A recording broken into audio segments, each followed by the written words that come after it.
Salut tout le monde, j'espère que vous allez tous très bien. Aujourd'hui, on se retrouve pour une nouvelle vidéo.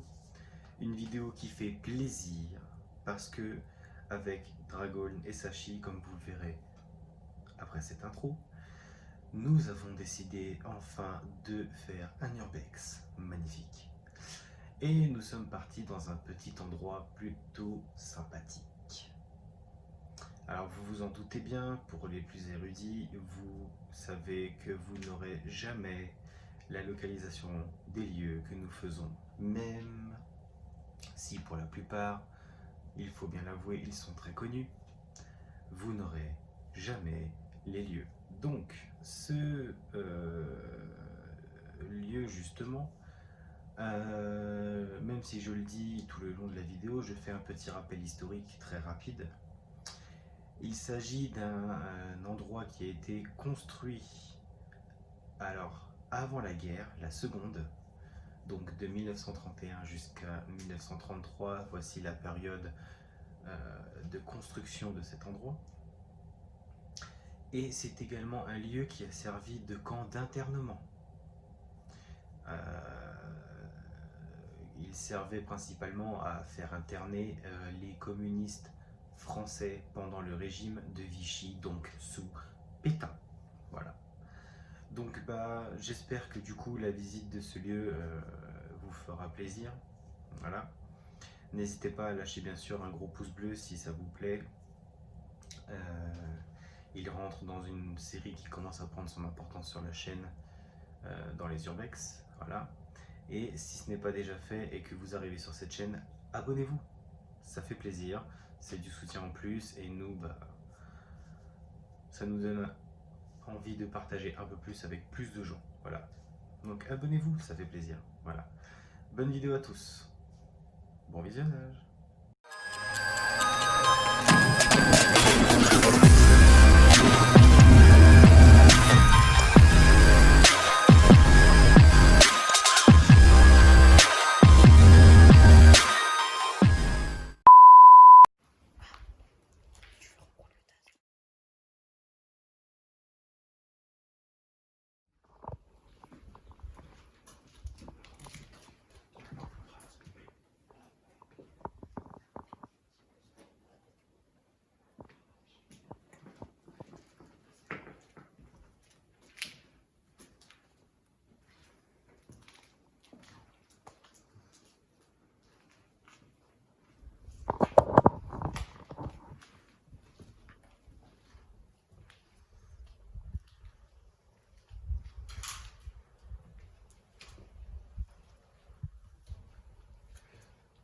On aime beau dire ce qu'on veut, les urbex de nuit, c'est l'adrénaline assurée.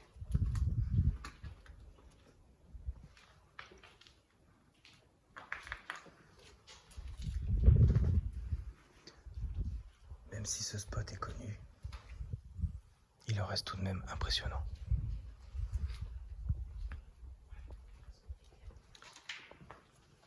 Cet endroit a été conçu sur 2 ans, entre 1931 et 1933. C'est également un spot qui a servi de camp d'internement pendant le régime de Vichy, donc pendant la Seconde Guerre. Il enfermait les communistes français.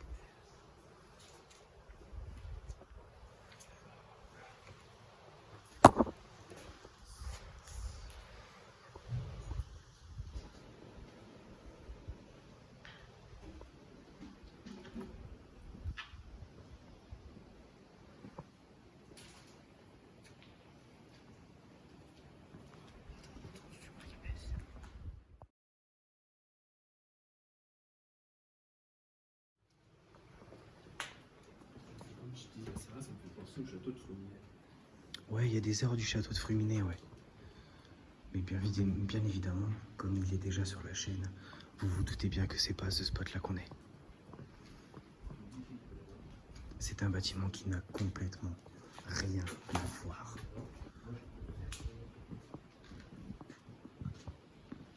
Bon, c'est vrai que je parle un petit peu fort par rapport à l'endroit où on est, par rapport à ce qu'on fait. Mais c'est surtout pour éviter les désagréments causés par le vent et surtout pour que vous puissiez m'entendre.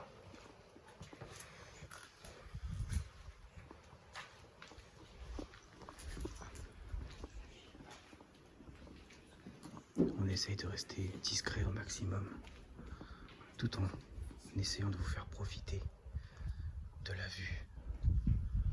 Je sais que certains pourraient dire qu'il n'y a rien à voir, mais en vérité, c'est un lieu qui est chargé d'histoire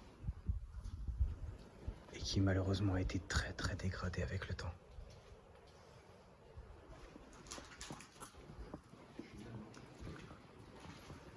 Si jamais ça vous intéresse pour deviner exactement dans quel lieu, quel type de lieu nous sommes, on va dire qu'on se rapproche beaucoup de Nestor Pirotte.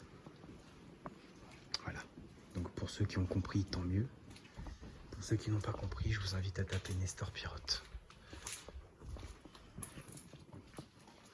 Avec Sachi et Dragon qui sont juste devant moi, ça fait longtemps qu'on hésitait à faire ce lieu. Parce qu'au moment où on s'est renseigné pour le faire, il était dit que c'était extrêmement surveillé. Et à l'heure d'aujourd'hui, la surveillance est moindre, voire quasiment inexistante. D'après les derniers commentaires que les gens ont laissés par rapport à ce lieu, il n'y a plus de surveillance. Il y a bien sûr toujours des panneaux à l'entrée du lieu expliquant que, par précaution, le lieu est surveillé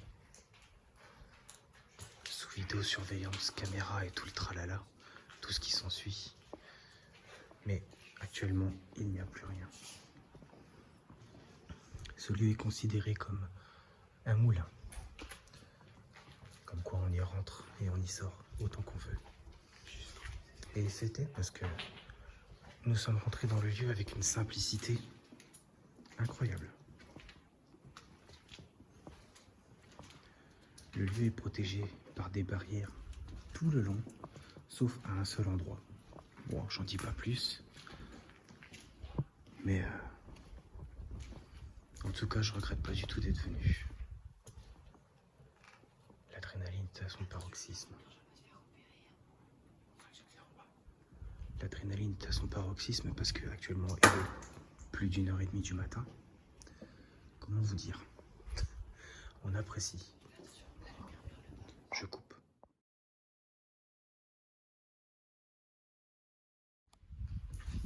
Du coup ici, nous sommes au 2e étage. Nous sommes montés tout en haut, histoire de dire faire l'endroit le plus à découvert et redescendre tranquillement.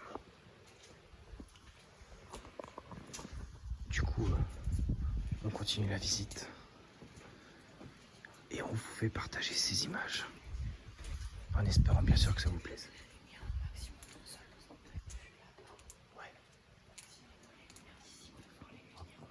Je sais. Pour la prise de risque qu'on fait, n'hésitez pas à lâcher un gros pouce bleu et à vous abonner. C'est important.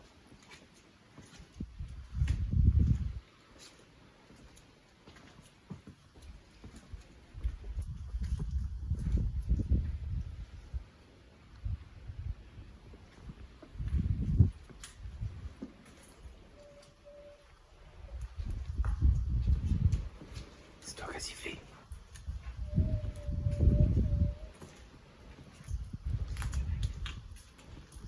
Ouais, préviens.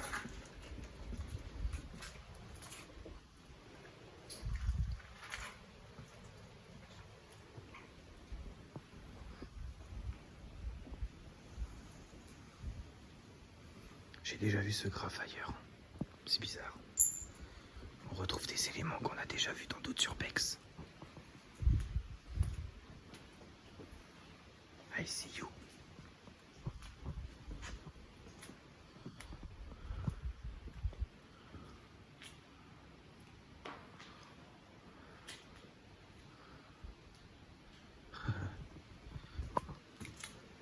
Défense de ne pas afficher.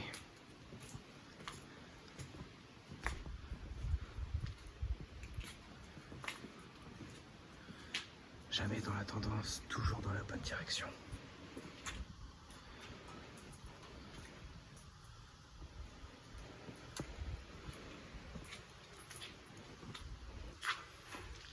L'endroit en soi, vu l'ancienneté que ça a, il est loin d'être très rassurant. Ah, le fameux pénis qu'on n'avait toujours pas vu, qui est dans chaque urbex. On peut dire que c'est un dessin récurrent.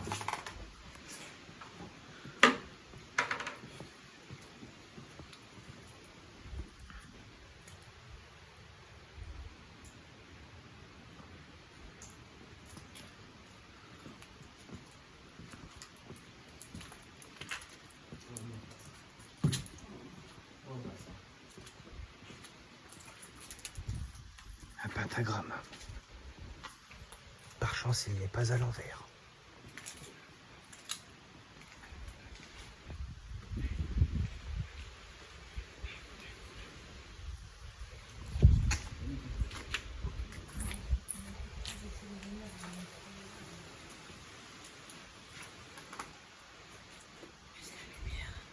Bon, je coupe.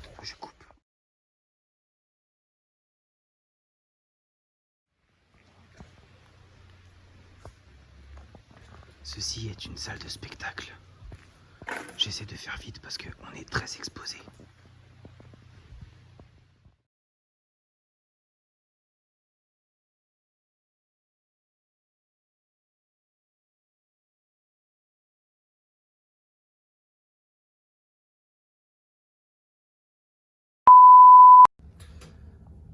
Voilà les petits sushis, c'est ici que cette vidéo prend fin, ainsi que cet urbex. Comme vous avez pu le voir, il y a comme une impression qu'il manque quelque chose durant la vidéo. C'est très simple, je vais vous expliquer pourquoi. Durant l'urbex, donc comme vous l'avez vu, tout s'est très bien passé. Et une fois avoir atteint du coup la salle de spectacle, Dragon a entendu un bruit très suspect. Donc il commence à avancer dans la salle de spectacle. Il prend la petite porte que vous avez vue sur la gauche à côté de l'estrade. Et il regarde par la fenêtre. Et Vlatipa qu'il entend toute une bande de glandus qui arrivent dans cet endroit. Et il en a compté facilement une vingtaine. Une vingtaine de personnes. Alors d'après lui, il n'a pas eu le temps de les voir parce qu'on a fait très vite à se barrer. Mais il y a eu un bruit assourdissant tout le long du chemin qui menait justement au Sana.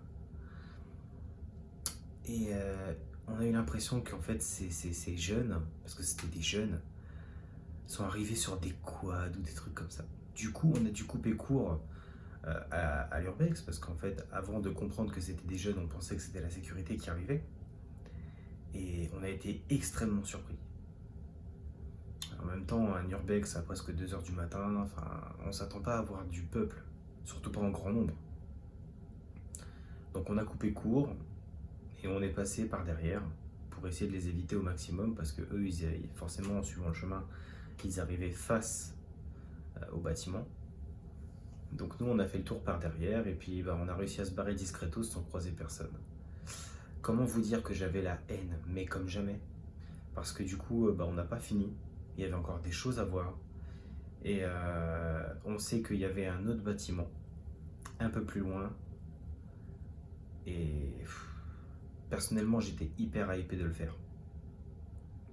Donc sans dire quoi, parce que je me dis que si un jour, il nous prend l'envie d'y retourner, déjà ce sera 2 jours.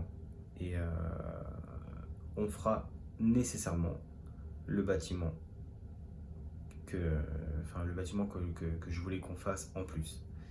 Donc voilà, du coup j'espère quand même que l'urbex vous aura plu.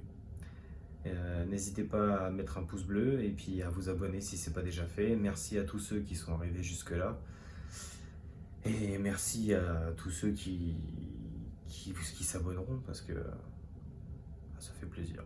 Voilà. La chaîne Sashimiste est très conviviale, donc venez, ça fait plaisir. Plus on est de fous, plus on rit. Voilà. Donc à très bientôt pour une prochaine vidéo, un prochain urbex peut-être. Voilà. Merci à tous. Salut les petits sushis. Ciao.